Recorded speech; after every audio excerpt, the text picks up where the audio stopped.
Good evening and welcome to a much belated MU review. Liam Neild here, obviously once again flying solo today. We've had some ridiculous technical difficulties between Matt and I over the last several weeks, which is why it's taken so long for us to get this and some of the other reviews that we are planning on doing out. Luckily, Matt is actually coming here to our parents' house in Greensboro, where I currently am on fall break from university. So hopefully we'll be able to catch ourselves up and then find a new software once we head back our separate ways, and we'll be able to get some proper reviews out again. But I'm just going to come in and review the very disappointing game from almost 2 weeks ago now. It's taken me that long to come to terms with it and process our 3-0 defeat to Arsenal, enough for me to come online and have a coherent conversation with nobody about it. So Matt and I did record a review for this video, and it was a good review. Unfortunately, for whatever reason, the audio didn't record, and with our scheduling problems and with the fact that United have another game coming up on Saturday, I thought, screw it, we're just gonna, it's not a good game it's not a game we particularly wanted to talk about, so I'm just gonna cover it very quickly here, preview the Everton game, and Matt should be here in the flesh for us to do some proper reviews over the weekend. But with that being said, moving forward to the actual game, I mean, what is there to be said about it that hasn't already been said by everybody? We lost the game in 20 mad minutes at the beginning, and Arsenal sort of effectively ended it as a contest with a very good clinical start to the game, and we got completely blown out of the water. And to be perfectly honest, I was more disappointed by the fact that we didn't compete than the fact that we didn't win. You know, I can take a defeat away to Arsenal on the chin, even a heavy one, but the fact that a game that I was so excited for, that I was so geared up for, was effectively over in the first 20 minutes really left a sour taste in my mouth. I was not happy about it for obvious reasons, but just even from a neutral perspective, it was a bit annoying because you just sort of watched it and you thought, well, okay, game's over. It was a bit like the Brazil-Germany 7-1. You felt like you got robbed of what was supposed to be a very good competitive game. But it wasn't quite as bad as all that. United did kind of come back into it. If Arsenal maybe hadn't been so clinical with their finishing in those first 20 minutes, maybe the game would have ended differently, because it really didn't. It really reminded me, it wasn't too dissimilar of the game we played at the Emirates last season, which we actually won, in the sense that Arsenal completely dominated the opening exchanges. The only difference was this year they managed to score 3 goals, whereas last year they didn't get any. They allowed us to get into the game, and eventually we ended up nicking the points. And I sort of felt that, if we'd been a bit luckier, and obviously if we'd been better defensively and Arsenal hadn't been so clinical and ruthless with their finishing, the game could have still ended up being completely different. On the basis of the 70 minutes that followed, I thought we were, in control of possession throughout the game, as we usually are, and Arsenal very much settled for the result, as they're entitled to do when they're 3-0 up. But yeah, I didn't think it was quite as bad as maybe it first appeared. If you go 3-0 down in the opening 20 minutes, I mean, Arsenal fans know better than anybody. If you go down by that many goals in the opening stages, the game's over, and it's all about how you respond and try and pick yourselves back up. And I thought we did reasonably well to try and pick ourselves back up. Obviously, we were unlucky with Martial benefiting, or rather not benefiting from Petr Cech being in goal. If David Ospina had been in goal for that moment where Martial took the ball down brilliantly, swift little turn and shot, maybe it would have been 3-1 before half-time, and maybe it would have been a different story. But, the game's over now. It's been almost 2 weeks. We're moving on from it, and we're really trying to take some positives and kind of remind each other that we were top of the league before this game. Yes, we didn't necessarily count as the best team in the league. I think we were. A lot of people were scratching their heads as to why we were up there, and this game did sort of bring everybody back down to earth a little bit. Our fullbacks were really a worry in this game. I mean, obviously since Luke Shaw's been gone, that's been a worry for us. That left back spot where, I mean, I have to say Ashley Young. You can't have Ashley Young as your second choice left back. It's just not good enough, and we need someone better than that. We need some more depth in our team.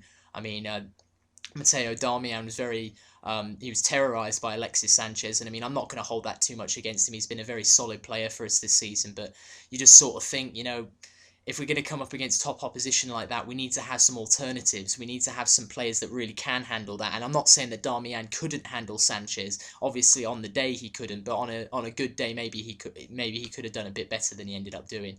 Smalling definitely needs a new partner in central defence. I mean, Daley Blind's been solid this season, but when you come up against teams like this, you can't expect Daley Blind to be able to keep up with Theo Walcott when he's running in behind. And Chris Smalling couldn't do it all by himself, which is why I think, much like David De Gea, I think Smalling Smalling and De Gea will probably get unfair shtick for this, considering the fact that Arsenal just blew them out of the water, and I don't think it was their individual errors that made that happen. I think it was the lack of quality in our back line that really made that happen. So hopefully that's something we can address in the next two transfer windows, is bringing in some good, solid cover for our fullbacks. I think Darmian and Shaw are perfectly. I'm very happy with them being our starting left and right back. Obviously, with Shaw being injured for the rest of this year, and Darmian still getting to grips with the Premier League and getting to grips with being a Manchester United player, it didn't work out for us on the day. I think the real area that we need to improve is that second centre back slot. If you're not going to put Marcus Rojo there, you've got to buy someone who you are going to put there. I think Emerick Laporte from Athletic Bilbao. Based on everything I've heard and seen of him, he could be a top-notch central defender to put next to Chris Smalling. Even Phil Jones, if he can get over the fact that he's not left-footed, put him in there. But there's lots of options, and I'm not panicking too much. We were brought down to earth by this result. Like I said, we were flying high top of the table. Now we're back in third, which is probably a bit more accurate as far as where we deserve to be based on our performances this season, and that's the way I feel about it. But I was just talking about the lack of depth in the back four. I feel like there's a lack of depth up front as well. In midfield, in central midfield especially, we're solid. We've got players for days in the centre of the park, but we need players who can come on for Memphis Depay and for Juan Mata and for Wayne Rooney and Anthony Martial when they're not performing. Memphis Depay got taken off at half time for Maro and Fellaini, and if I've said it once, I've said it 1,000 times. Maro and Fellaini is not going to inspire anybody coming off the bench.